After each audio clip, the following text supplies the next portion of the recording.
तो आज की हमारी इस क्लास में हम बात कर रहे हैं डेटा सिलेक्शन। तो डेटा सिलेक्शन आज की हमारी टॉपिक है। हम बात करेंगे कैसे डेटा सिलेक्ट करें। अब यहाँ पे एक क्वेश्चन आता है कि हम दूसरे दिन ही डेटा सिलेक्शन क्यों पढ़ रहे हैं। देखिए इसका रीजन ये है क्योंकि हम आगे कुछ भी करेंगे तो पहले हमें डेटा एरिया सिलेक्ट करना पड़ेगा। जैसे मुझे कॉपी करना है, so need the selection. Without selection copy तो नहीं कर सकते। हमें फॉर्मेटिंग करनी है, हमें कुछ भी करना है, पिवट अप्लाई करना है, फिल्टर अप्लाई करना है, तो हमें डेटा को सिलेक्ट करना पड़ेगा। और जब डेटा हमारे पास काफी बड़ा होता है तो सिलेक्शन में होती है प्रॉब्लम। सो आज हम सिलेक्शन के बारे में जानेंगे। जैसे आपके सामने ये डेटा है, छोटा सा डेटा है। अब छोटा सा डेटा इसलिए रखा हूं ताकि आपको इफेक्ट समझ में आए कि किससे क्या होता है। अब मुझे डेटा को सिलेक्ट करना है तो जाहिर सी बात है माउस से सिलेक्ट करना है, तो क्लिक को होल्ड रखते हुए नीचे आप आते हैं और डेटा सिलेक्ट कर लेते हैं। ये तो नॉर्मल है। लेकिन एक तरीका और है, अगर माउस से सिलेक्शन करते हैं तो आप सबसे पहले स्टार्ट ऑफ द डेटा को सिलेक्ट करें, कीबोर्ड का शिफ्ट की होल्ड करें और सबसे लास्ट वाले डेटा को सिलेक्ट कर लें। हमने बताया कि सबसे स्टार्ट वाले डेटा को सिलेक्ट करना है, कीबोर्ड के शिफ्ट को होल्ड करना है और सबसे नीचे लास्ट वाले डेटा को करना है सिलेक्ट। डेटा सिलेक्ट हो जाएगा। अब इसका इसका समझिए कि इसका क्या है। जैसे क्या यहाँ पे कर्सर है, अब मैं यहाँ नीचे क्लिक करूंगा तो कर्सर ऊपर से नीचे मूव होके आएगा कुछ इस तरह से। लेकिन जैसे ही हम सिलेक्शन कर लेंगे तो शिफ्ट प्रेस कर देंगे तो सिलेक्शन होगा, न कि मूव होगा कर्सर। तो सेम थिंग हमने यहाँ पे कर्सर रखा, कीबोर्ड के शिफ्ट को हमने होल्ड करके यहाँ पे क्लिक किया तो डेटा सिलेक्ट हो गया। अब कीबोर्ड से सिलेक्शन करना है तो शिफ्ट और एरो की का इस्तेमाल तो करते ही करते हैं। उसके अलावा एक दो शॉर्टकट भी है, जैसे कि control A for all. Control ए करते हुए डेटा सिलेक्ट हो जाता है। एक बार कंट्रोल ए करेंगे तो आपका डेटा सिलेक्ट होगा, दो बार करूंगा तो पूरी की पूरी शीट सिलेक्ट होगी। एक बार कंट्रोल ए करूंगा तो डेटा सिलेक्ट होगा, दो बार करूंगा तो पूरी की पूरी शीट सिलेक्ट होगी। हालांकि शीट को सिलेक्ट करने के लिए वन और ए के ऊपर इस ट्रायंगल पे भी आप क्लिक कर सकते हैं। इस ट्रायंगल पे जैसे ही क्लिक करेंगे ¿Qué आपका chicas? Data No, select pues हो जाएगा। sabe que al llaman, yo One second. Okay. लेकिन जब भी आप कंट्रोल ए करते हैं एक छोटी सी प्रॉब्लम है, उसको ध्यान रखिएगा। क्या प्रॉब्लम है? जैसे अभी मैंने एक लाइन जो है ब्लैंक रो जो है इसके अंदर दे दिया है। अब ब्लैंक रो हो जाने के कारण क्या होगा कि जैसे मैं कंट्रोल ए करूंगा आप देखेंगे कि ऊपर का जो आपका है डेटा सिलेक्ट होगा, नीचे का डेटा सिलेक्ट नहीं होगा। ऊपर का डेटा ही सिलेक्ट होगा, नीचे का डेटा सिलेक्ट नहीं होगा। अब मुझे नीचे का डेटा को भी सिलेक्ट करना है, तो फिर मैनुअली हमें सिलेक्ट करना पड़ेगा। तो ध्यान रखिएगा कि अगर आप कंट्रोल ए करते हैं तो कोई ब्लैंक लाइन नहीं होनी चाहिए। क्या होता है कि कई बार हमारे पास डेटा काफी बड़ा होता है और मान लीजिए कि आपका 90,000 रो का डेटा है और आपका 70-72 हजार के पास ब्लैंक है। आपने स्क्रॉल करके देख लिया भाई डेटा ठीक है, आपने कंट्रोल ए कर लिया। बाद में आपको पता चलेगा कि नीचे के जो कुछ 10-20 हजार के रोज है वो तो कंसीडर ही नहीं हुए। क्यों? क्योंकि वो ब्लैंक था, वो एक रो पूरा का पूरा। क्वेश्चन आता है कि कोई सेल ब्लैंक है, पता कैसे करें इसको। तो तरीके तो बहुत सारे हैं, लेकिन सिंपल तरीका यह है कि यहाँ पे कर्सर रखे, अपने कीबोर्ड के साथ डाउन एरो की प्रेस करें, आपका कर्सर वहीं पे जाके रुकेगा जहां पे ब्लैंक है। ठीक है। सो डाउन में अगर आपको आपको डाउन में चेक करना है तो डाउन में राइट, डाउन, अप, लेफ्ट, इस तरह से आप कर्सर को मूव कर सकते हैं। ठीक है।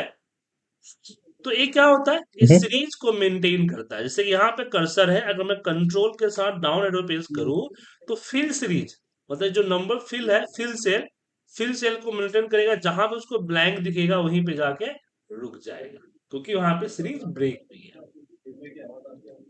लेकिन आपको सिलेक्शन करना है इसके साथ भी, तो एक control shift right arrow and down arrow press करेंगे तो आपका ये सिलेक्शन हो जाएगा। Right arrow, down down arrow, right. कभी कभी क्या होता है कि हम लोग यहाँ कंट्रोल शिफ्ट एंड भी प्रेस करते हैं ना, डेटा सिलेक्ट होता है। E N D end end नाम का एक कीबोर्ड होगा आपके पास, उससे भी आपका डेटा सिलेक्ट हो जाता है। लेकिन आप देख पा रहे हैं कि एंड ने ये फालतू के एरिया क्यों सिलेक्ट किया। बेसिकली एंड हो गया या होम हो गया, वो क्या करता है, यूज्ड सेल को लेता है। मतलब कि ब्लैंक है, कोई दिक्कत नहीं है, लेकिन आपने इसको यूज किया है ना, भले ही आपने टाइप करके डेटा डिलीट कर दिया, बट आपने यूज किया है इसको, तो क्या करेगा, वो डिलीट कर देगा। अब जैसे यहाँ पे देखिए, मैं कंट्रोल ए करता हूं तो डेटा मेरा सिलेक्ट होता है, सिलेक्ट हो रहा है। और कंट्रोल शिफ्ट हम एंड करते हैं तो जहां कर्सर है वहां से नीचे की डेटा सिलेक्ट हो गई। फालतू डेटा सिलेक्ट नहीं हुआ क्योंकि मैंने इसको यूज नहीं किया है अभी तक। अब यहाँ पे बारी आती है कि मैंने आपको बहुत सारे शॉर्टकट्स बताया। अब जाहिर सी बात है, आपने कहीं पे नोट किए नहीं और रिकॉर्डिंग से फिर आपको नोट करना, यूज करना थोड़ा दिक्कत हो जाएगी।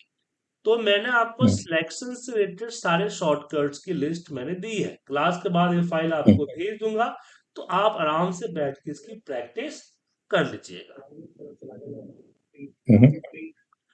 अब क्वेश्चन आता है कि मुझे मल्टी शेल सिलेक्शन करनी है। मल्टी शेल, तो अपने कीबोर्ड के कंट्रोल को होल्ड करें, पहले क्लिक करें, कंट्रोल को होल्ड रखें, और जो जो सेल सिलेक्ट करना है उस पर क्लिक करेंगे तो आपका वो सारा सेल सिलेक्ट हो जाएगा।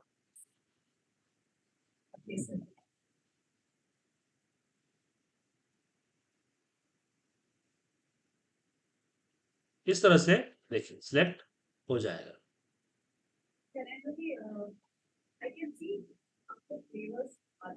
लेकिन इस पे आप बाकी सारी चीजें कर सकते हैं।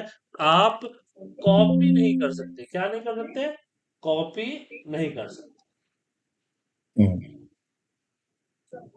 ठीक है।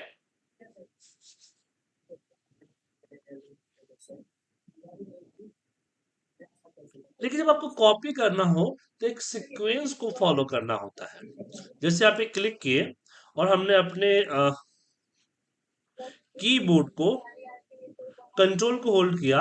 अब मैं से यहाँ पे कॉपी सिलेक्ट कर रहा हूँ, तो मैं वहां वहां सिलेक्ट कर रहा हूँ जहां जरूरत है। अब मैं इसको कॉपी कर पा रहा हूँ। क्यों? क्योंकि इस सीरीज में सिलेक्ट हुए हैं, सिक्वेंसली सिलेक्ट हुए हैं। मैंने हम 2 रो को किए तो सब में 2 रो ही है, कम नहीं है। इसी तरह से मैंने यहाँ पे क्लिक किया, कंट्रोल को होल्ड किया, इस तरह से क्लिक किया, तो आप देख पा रहे हैं कि आपकी मेरी जो सिलेक्शन है वो उसी तरह से सिलेक्ट हुई है। अब मैं इसको कॉपी कर सकता हूँ क्योंकि इसमें कोई और कॉलम नहीं है। या फिर मैंने ए और बी जो है 1 और 2 को सिलेक्ट किया, तो डी कॉलम में भी डेटा सिलेक्ट करना है, तो डी कॉलम में भी मुझे 1 और 2 को ही सिलेक्ट करना पड़ेगा, और जी आपका जी कॉलम में भी सेम इस तरह से सिलेक्ट करना होगा। देन मैं इसको कॉपी कर पाऊंगा, अदरवाइज कॉपी नहीं कर पाऊंगा। और एक चीज ध्यान रखिएगा कि आप सिलेक्ट अलग अलग कीजिएगा, लेकिन जब कॉपी पेस्ट कीजिएगा तो एक साथ पेस्ट होगा, अलग अलग नहीं है। और सेम काम हम सीट्स पे भी करते हैं। हम एक नया वर्कशीट यहाँ पे ले रहे हैं और यहाँ पे मैं कई सारे शीट्स इंसर्ट कर देता हूँ। अब मुझे क्या करना है कि डेट टाइप करना है और सारे शीट पे डेट टाइप करना है। जनरली क्या करेंगे, आप एक जगह पे डेट टाइप करेंगे, then copy paste copy paste copy paste copy paste करेंगे। उससे अच्छा है कि सबसे पहले शीट पे सिलेक्ट क्लिक कीजिए, शिफ्ट की को होल्ड कीजिए, सबसे लास्ट वाले सीट पे क्लिक कीजिए, बीच की सारी सीट सिलेक्ट हो जाएगी, ऊपर हेडिंग में ग्रुप आ जाएगा, और यहाँ हम जो लिखना चाहे लिख सकते हैं। जैसे कि हमने दिया यहाँ पे डेट, और यहाँ पे हमने अपना डेट डाल दिया, एंटर प्रेस किए, देखिए डेट आ गए। अब हर एक सीट पे आप देखेंगे सेम लोकेशन में डेट सिलेक्टेड लिखा हुआ है। लेकिन मुझे सारे शीट में नहीं, कुछ सिलेक्टेड शीट में चाहिए, तो यहाँ पे हम क्या करेंगे, कीबोर्ड के शिफ्ट के जगह पे कंट्रोल को होल्ड करेंगे, और जो जो शीट चाहिए उस शीट पे क्लिक करेंगे। जैसे मैंने क्लिक किया सीट 1, सीट 5 और सीट 2, अब यहाँ पे मैं टाइम लिख रहा हूँ और यहाँ पे टाइम दे दिया और टाइम को फॉर्मेटिंग भी कर रहा हूँ, मैं फॉर्मेट भी यहाँ से कर दिया। आप देखेंगे कि सीट 4 पे नहीं हुआ क्योंकि सिलेक्शन में नहीं था, बट सीट 5 में हुआ। सीट 6 सिलेक्शन में नहीं था, सीट 7 में, सीट 2 में हुआ। तो इस तरह से आप एक ही बार में कई सारे सीट्स पे टाइप कर सकते हैं, फॉर्मेटिंग कर सकते हैं, फॉर्मूला लगा सकते हैं। तो सिलेक्शन जो है आप अपने हिसाब से देख लीजिएगा, ये शॉर्टकट्स आ रहे हैं, आप उसका यूज कर लीजिएगा। अब बात करते हैं टाइप, कि हम डेटा कैसे टाइप करें। अब यहाँ पे ध्यान रखिएगा कि एक्सेल में जैसे मैं अपना नाम लिख रहा हूँ सुजीत एंड कुमार। अब देखेंगे कुमार में MAR का कुछ पार्ट कट के बी के पास चला गया है। ऐसा नहीं कि बी में एंट्री हो गई, वो एंट्री ए में ही हुई है।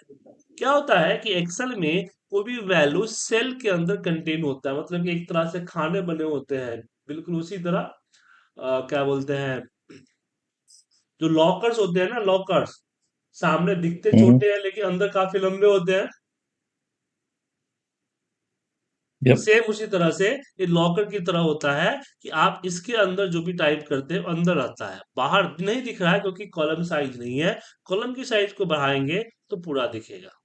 ठीक है, तो सेल के वैल्यू के अंदर कंटेन होता है। एक चीज ध्यान रखिएगा, जब भी कोई टाइप कीजिए, जैसे मैं टाइप किया पूजा, तो तो टेक्स्ट है, तो टेक्स्ट हमेशा लेफ्ट में रहा, इसमें रहा लेफ्ट में।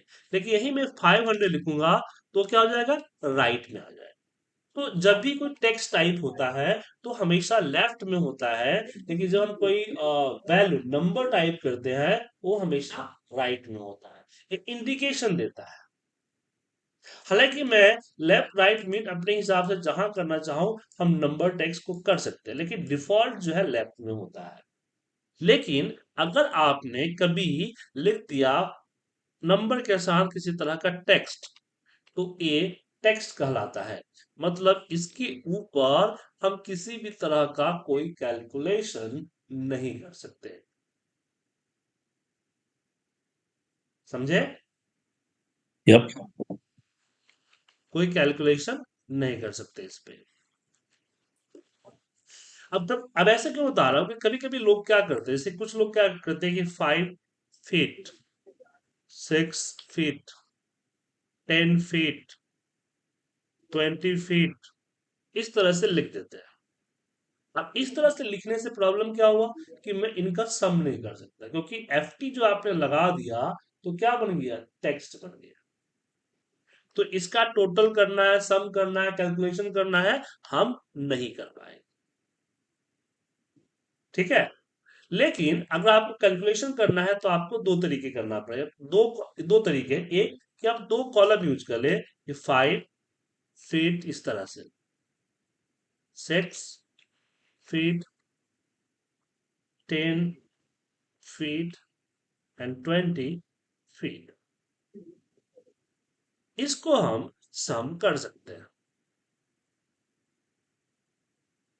ओके, लेकिन कई बार क्या होता है कि सर हमें अलग यूज नहीं करना, हमें एक साथ ही लिखना है और सम भी करना है। तो उस केस में हम क्या करते हैं, कस्टम फॉर्मेटिंग इस्तेमाल करते हैं। इसको सेलेक्ट करते हैं और कस्टम फॉर्मेटिंग। कस्टम फॉर्मेटिंग क्या होता है कि आपको ओरिजिनल वैल्यू जैसा ऐसा रखना है और साथ में कुछ टेक्स्ट वगैरह भी लास्ट में, फर्स्ट में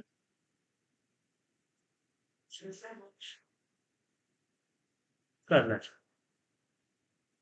तो यहाँ पे मैंने जीरो और इन्वर्टर कॉमा में FT लिख दिया, जीरो के साथ क्या कर दिया, FT, या जो भी टेक्स्ट है इन्वर्टर कॉमा में लिख दीजिए, देन ओके की। अब आपको देखने पे 5 फीट, 6 फीट, 7 फीट पड़ रहा है, तो देखने के लिए, विजुअल के लिए दिखावा है, बट एक्चुअल में आप इसके ऊपर F2 प्रेस करेंगे या यहां जाएंगे तो ये 20 ही रहेगा। जिससे क्या होगा कि इसमें हम सम वगैरह आसानी से कर सकते हैं। ठीक है सर, हम्म। सलेह जी, समझ में आया आपको?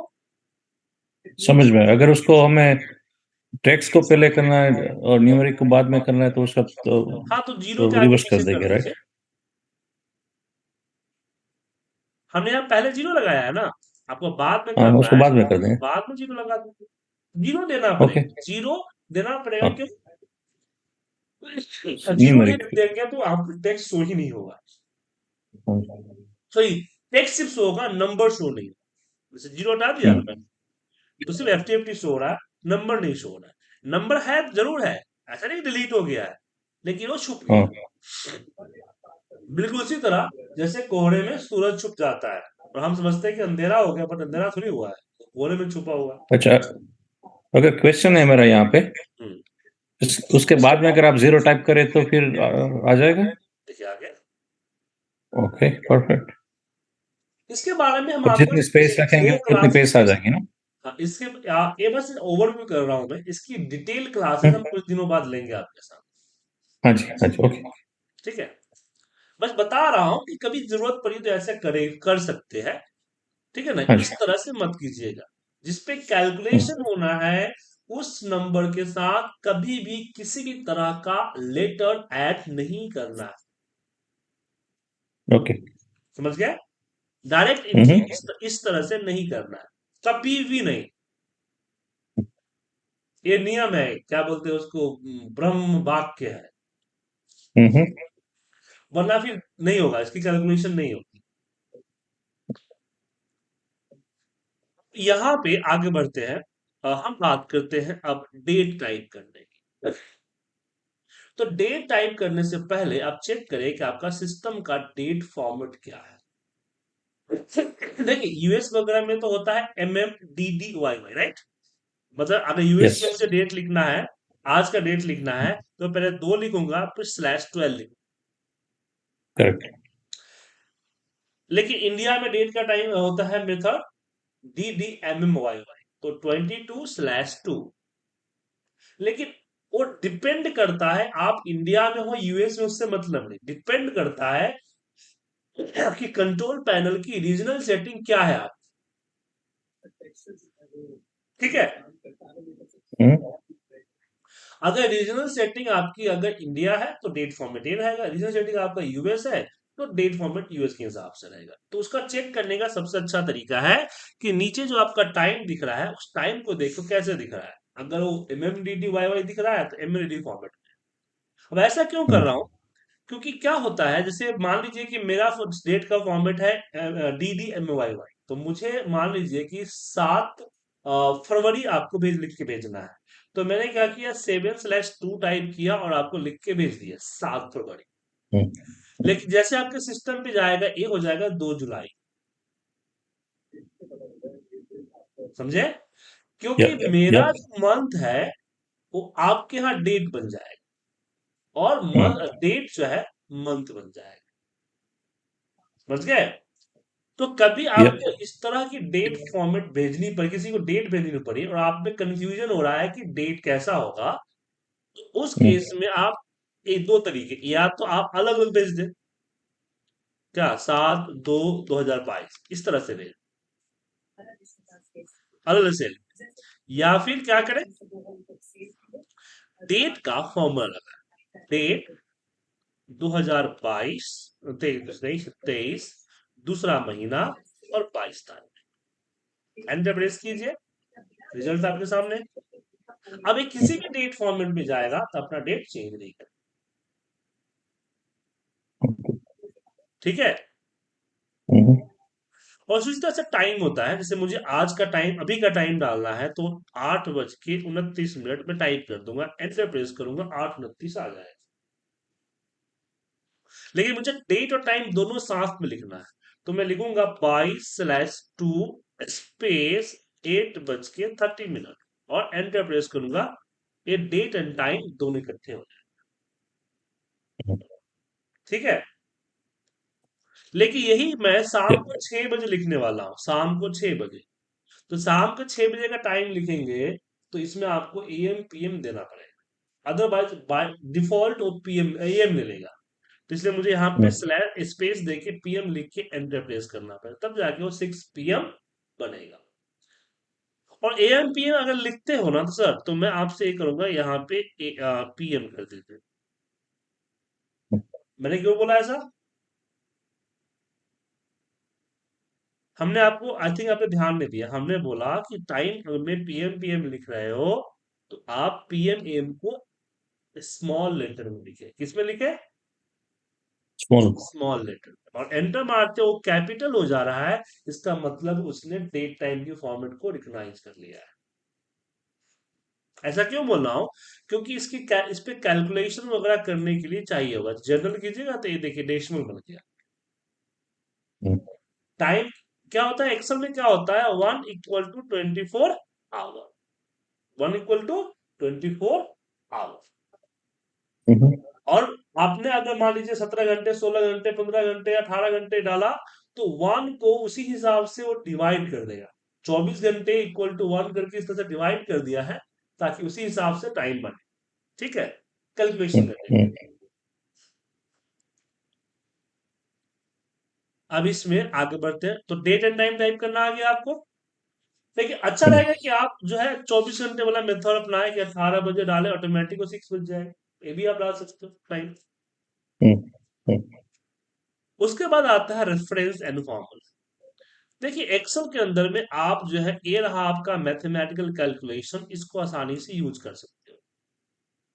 जैसे मुझे 100 है, मुझे इसमें 20 ऐड करना है, तो जस्ट इक्वल, इसको प्लस किया और हमने यहाँ पे 20 लिख दिया। आगे सर,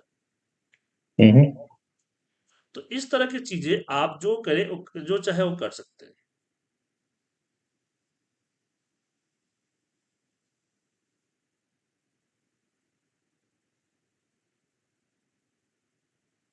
ठीक है,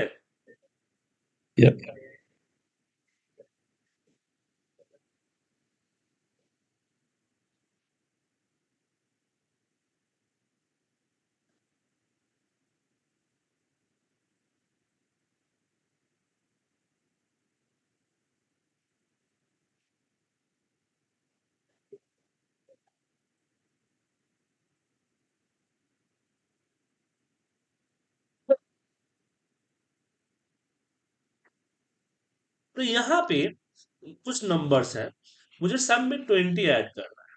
तो मैंने इक्वल किया, इसको सिलेक्ट किया और प्लस 20 लिख दिया, एंटर प्रेस किया। अब देखिए क्या, ये जो A2 प्लस हुआ, तो A2 क्या है? A2 is the cell address, A collar and 2 number हो। तो हमने A2 क्यों किया? हम डायरेक्ट यहाँ पे 90 + 20 कर सकते थे, लेकिन फिर क्या होता है कि 90 जो है 95 हो जाता, तो ये अपने आप को अपडेट नहीं करता। तो उस केस में हम इस सेल का एड्रेस लेते हैं और एंटर प्रेस करते हैं। ये देखिए 115 आ गया। ठीक है, अब इसी को हम नीचे की तरफ ड्रैग करते हैं, तो आप देखेंगे कि A2 आया, और नीचे देखिए ये आपका A3, A4, A5, A6, A7 automatically change हो गया। और एक अच्छी चीज है, क्योंकि अगर ऐसे इंक्रीज नहीं होता, A2 A3 नहीं बनता, तो हमें हर सेल में मैनुअल लगाने पड़ते, और ये काफी ज्यादा प्रॉब्लम होता जब 10-20 हजार का डेटा होता। तो एक्सेल के अंदर में जब फॉर्मूला आप लगाते हैं, कैलकुलेशन हो चाहे एक्सेल फॉर्मूले हो, उसको जब ड्रैग करते हो, तो उसका रेफरेंस ऑटोमेटिकली इंक्रीज हो जाता है। तो कई बार तो हमारे लिए बेनिफिट होता है, कई बार हमारे लिए प्रॉब्लम होता है। अब बोलेंगे सर प्रॉब्लम कैसा होता है?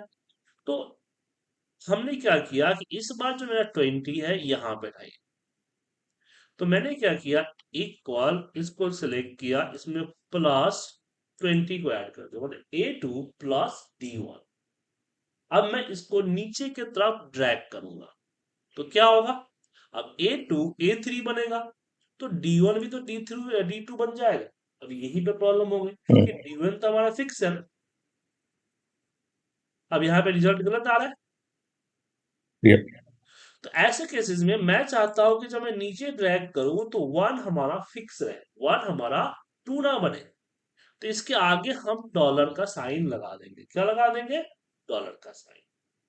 प्रेस एंटर प्रेस किया, और नीचे की तरफ जब हम ड्रैग करेंगे, तो आप देखेंगे कि आपका रिजल्ट यहाँ पे आ चुका है। ठीक है, इसमें क्लियर नहीं हुआ? अब इसको अच्छे से समझे। अब मुझे यहाँ पे क्या करना है, टेबल लिखना है। क्या लिखना है? टेबल। तो टेबल में मैं हर ऊपर वाले नंबर को इससे मल्टीप्लाई करना है। कि 5 को मल्टीप्लाई करेंगे 2 तो यहाँ पे 10 आएगा, 5 को मल्टीप्लाई करेंगे 3 तो 15 आएगा। तो ऐसे केसेस में हम इक्वल इसको सेलेक्ट करते हैं और मल्टीप्लाई बाई 5 करते हैं। अब इसको नीचे ड्रैग करना है।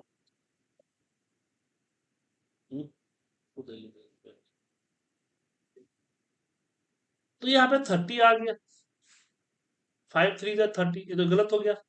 क्यों? क्योंकि जब जैसे ऊपर से नीचे ड्रैग किया तो क्या हो गया, जो 13 था वो 14 बन गया।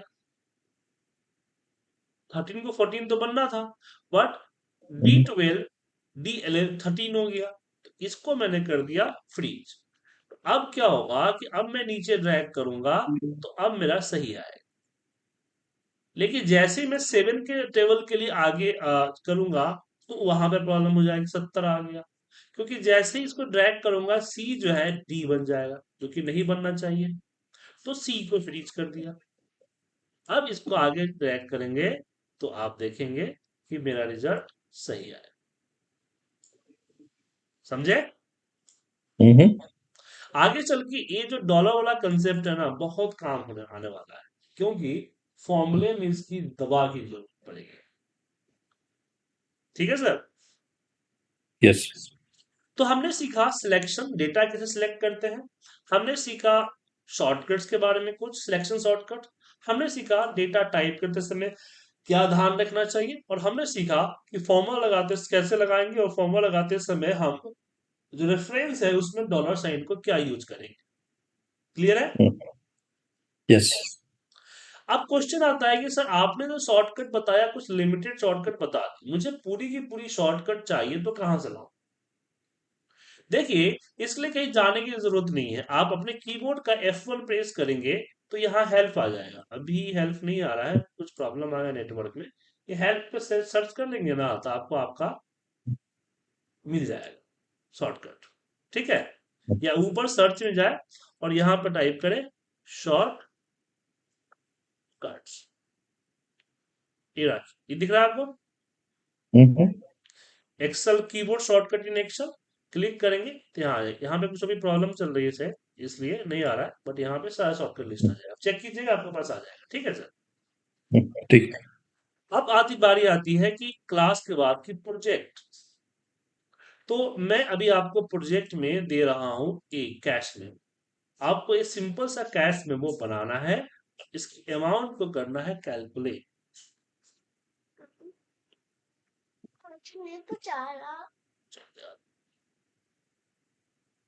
ठीक है? तो आपको एक